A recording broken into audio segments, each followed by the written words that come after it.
Welcome back, ladies and gentlemen. CFL content for the fans, by the fans. And we got another one here. The Edmonton Elks looking at their free agency, some of their signings kind of before then, and just kind of where this team is going to be moving forward. And based on this free agency, it is very clear what the Edmonton Elks are trying to do.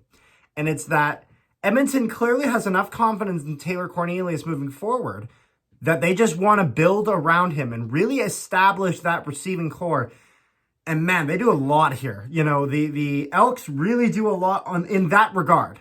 Don't even touch the defense. Don't even touch even other parts of the offense. It is just the receiving core because they believe that Taylor Cornelius is the guy. I think that Edmonton is actually right making these assumptions. I think in the passing game, Taylor Cornelius was quite good. And so, or at least has that potential if surrounded by the right talent. And this is great because if this doesn't work, then this answers Edmonton's question of, is Taylor Cornelius that right guy moving forward? Because Edmonton really has to turn things around. They haven't had they didn't have a great season last season. But all they had in really in terms of receiving star power was really just Kenny Lawler, and that was it. He is out.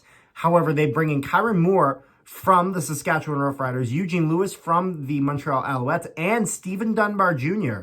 from the Hamilton Tiger Cats. So it's very clear that they're trying to give some options for Cornelius, and when he gets that pressure and he has those high-quality options, is he going to be able to connect on that? Because if so, that means that they're gonna have a year where they really go all in and they try to gather these pieces and put together some guys that are going to stick around, because that's a problem they had with Lawler and a problem they would have had, that they will have with these guys if they don't perform in some capacity. And it's that if they sign these guys in these big money contracts, and then it doesn't generate to any sort of success, not even like remotely, then they're going to take their money and they'll be willing to take a pay cut the next year because they just made all that cash. I'm sure some of them may stay around for the money, but not enough to really build a core around into possibly a championship team down the line. So I can see how Edmonton really thinks that this is kind of the road to go down, to kind of figure out their quarterback situation and then build the team around that. So I think this is them experimenting a little bit. And best case scenario, they have a lot more success than anticipated. And hopefully they're able to keep these guys for another year afterwards and bring in more guys and really put together that squad that they're looking for. Maybe get themselves a win at home. Casual dig, I'm sorry. Win a home game. You haven't yet as the Elks. Do it. I'll be interested to see if Edmonton makes some moves maybe to improve their back end, as they literally do not even touch the defense here. And that was a problem this past season. They were just very, very mid.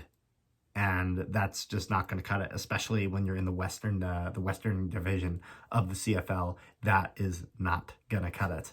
Let me know what you guys think of this. Let me know what you guys think of the Edmonton Elks, their situation, all that. Make sure you like, share, and subscribe if you guys haven't already. And until next time.